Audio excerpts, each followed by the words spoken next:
Alrighty, in this video we are going to go through the material for chapter 2, part 2 for week 3. Okay, so in this session we are going to try to get through the material for MATLAB's Basics 2, which is part 2 of chapter 2. So we're going to get through 2.6 through 2.10. Like last time, I'm limited to 15 minutes per video, so this will probably be spread out over, 2 or 3 videos. Okay, so the first thing that I want to show you is when data is done through MATLAB, we often want to display our information using a new function called the fprintf function. And what the fprintf function does is the fprintf function, and we're going to use this a lot, it's a way for us to have our variable be displayed within a string of text. So if we go over to our MATLAB over here, and we say that x equals, 5, and then y equals 6, and then say that we were really interested in knowing what 5 times 6 is equal to. And then we're going to call that z. So z obviously equals 30. But let's say that we were having this program be used by somebody else later, and we want the computer program to explain to us what is z equal to. Well, the fprintf function is a way to allow you to use text to incorporate your variable value, but also kind of embed it within like a sentence or something that you can kind of communicate to your other user. So how does it work? So you do fprintf, and then you have your open parenthesis, your single quote, and then you can type in your text. And in this instance, we're going to say the value of pi is, and then we have here, we have our %f. And what this %f here does is it's basically a placeholder for your variable. Okay? Then you have this /n. The /n just moves the text onto a new line. So when you're typing, your next thing, you're typing on a clean line. You're not typing next to where there's a variable. I'll show you this in an example. Okay, then you close it off with a single quote. Then you do a comma. And then here is where you type in the name of the variable that you want to be incorporated into your floating variable over here. So let me see if I can copy paste this. Sometimes it gets mad at me. Let's see if that works. CLC, and I'm going to copy it. Yeah, it didn't work. So the way I know that it didn't work is if it did, then this single quote and this single quote would have been lined up and all the colors would have been the same. So that worked. Okay, so we're good now. So we have fprintf, the value of pi is blank. And then I'm going to hit enter. And then what it did for me was it said the value of pi is, and then this variable over here is now going to be inserted with a pi equal. Now let me use another example without pi, and then I'll kind of explain a little bit more. So let's just say we had, x equaled 6, and then y equaled 5 again. And then we're going to say z equaled x times y, right? And then I'm going to do an fprintf, and I'm going to say the value of variable z, you can type in anything you want, is blah, blah, blah. And then if I left it like this, it would still tell me the value of variable z is pi, because that's the variable here that I'm telling it to put as a placeholder for this parenthesis, or sorry, %f over here. So now I'm going to do it again, just showing you the value of z is z. And now the value of z is, which is going to be stored as your 30. Okay? And then just showing you that that slash line over here, when you begin typing, you're typing on the next line. So if you didn't have that, we kind of did it anyway. So bad example. I guess that little line over there is kind of what we're referring to. But the slash n is supposed to bring it onto the next line. It seemed to kind of have done it without it, but that, so maybe I need to think of a better example next time I do this. Okay.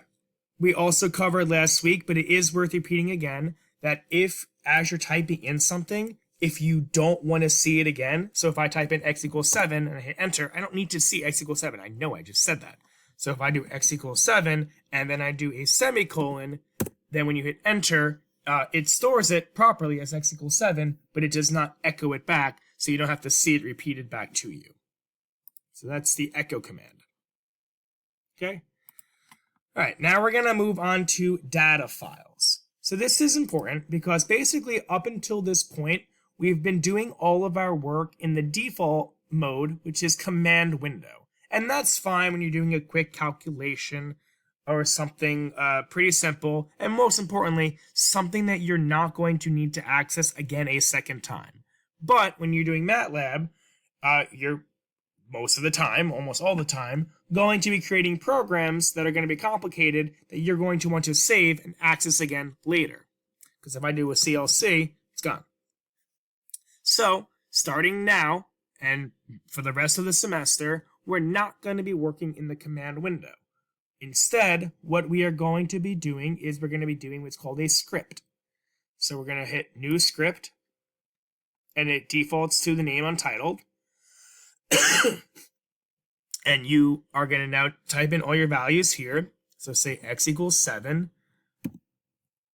Okay, and then if you hit enter, it doesn't immediately just input that value, it just moves on to the next line. So then y equals 6, whatever, z equals x plus y, and then you hit enter. Okay, so how do I make it see what it's doing? You have to hit run over here, and you're going to run the program. All right, so I'm going to run the program. And then it says save as. So you can't run the script until you save it. So we're going to go File, Save As, and just name it something logical. Now in this case, this is a garbage thing, so I'm going to call it garbage. But you have to name it something. There's some rules with what you can name it, so it might yell you. There's like, what was it? There was like a weird rule. When it comes back to me, I'll have to let you know. There was something that wasn't intuitive. So I'll call it garbage. Function delete has the same name as... Oh, interesting. So I happened to name it something that was already a thing. Okay. So then when you run it, it will populate your output in the command window. But this command window over here, if you do CLC over here, that will clear just a command window. You're not actually clearing out your script over here. Okay? And then you're going to have to run it every time you want to execute the program and see if it works. Okay. So now we're going to get on over to your mathematical operations. Okay. And then we've already done a lot of these, but we've really only done very basic algebra. And MATLAB has a little bit of a unique way of doing math, because it can also handle like higher level calculus and linear algebra, which will treat matrix arithmetic differently than what I would almost call like normal math. So we'll start with the simple ones. Addition, we already know. The way we do it algebraically is a plus b, MATLAB, same way. Subtraction, a minus b, same way here. Multiplication, a x b, for times, obviously. And we're going to do the asterisk over here, which is, shift 8 or whatever. Division, same thing. Exponent, we're going to do a little caret, which is shift 6. Okay, so nothing new there at all. Then we're going to get into something new when we do array operations. Okay, so say you have two arrays. So let's create two matrix. So we're going to do one that's 1, 2, 4, 5. Okay. And then we are going to do B equals 4, 5, 3, 1. Okay. And then I want to know that C is equal to A times B. Okay. And then let's run that. So we have 1, 2, 4, 5, 4, 5, 3, 1. And then when we're multiplying it together, we have 10, 7, 31, 25. And you might be thinking, like, wait, how did you get that? Because what you're probably used to doing is you're probably used to a more simplistic way of doing matrix multiplication, where you're just doing it by an element by element basis. So, for example, you would be doing element 1 by element 1. 1 times 4, you expect the top left quadrant to be 4, but instead it's 10. Because what we're doing here is we are doing more of like a linear algebra type thing. I forget which class this gets introduced in. It might be Calculus 1. You would have to get back to me on that. But just to kind of show you what that looked like, if it rings a bell, say you have, if you want to multiply these together, you have to make sure that your inside values line up.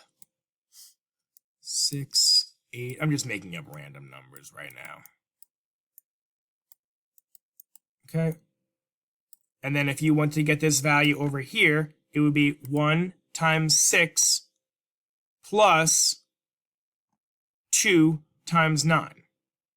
And that value would go over here. And then the value over here would be 1 times 8 plus 2 times 10. And then the value over here would be 5 times 6 plus 6 times 9.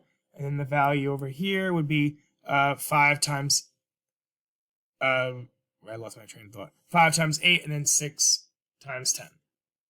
Okay, that's going to be your array operations if you want to do a non-element by element basis. So here's my conclusion.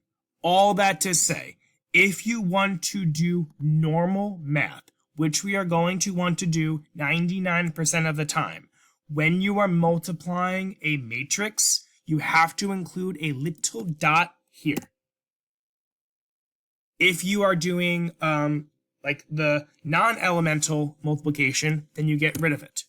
So I'll repeat myself. For 90% of what we're doing, when you're doing multiplication, you got to include the little dot over here. And then what C is now going to be is top left is going to be top left times top left. Top right will be 2 times 5 for 10. 4 times 3 is 12. And then 5 times 1 is 5. Okay? Division is going to be the same way. You're going to want to include the little period. Exponents is going to be the same way. You're going to want to include the period. So if you want to do an element by element, you're going to have to make sure you include the period, or else you're going to get a wonky number and you're not going to remember why. Okay? And then if you want to do, true matrix multiplication, then you can leave the period off. Okay? PEMDAS is applicable. That's what 2.9 is talking about. So it will treat, please excuse my dear Aunt Sally, like all that stuff like you've been doing since Algebra 1. That's still perfectly applicable here as well. And then finally, MATLAB does have a lot of built-in functions that I'm going to get to over the next several weeks. So if they have something like max value is just one example of a built-in function, then it'll identify the maximum of a string of numbers. You can do mean, median, mode, like average. Like there's a lot of built-in functions that it'll do that when you give it a string of numbers, it'll do a predetermined function for you. Sine and cosine, tangent, square root, absolute value. There's a bunch of them. We'll get through them as the time comes. All right, that's a good stopping point for video 1, and I will be back with video 2 shortly after.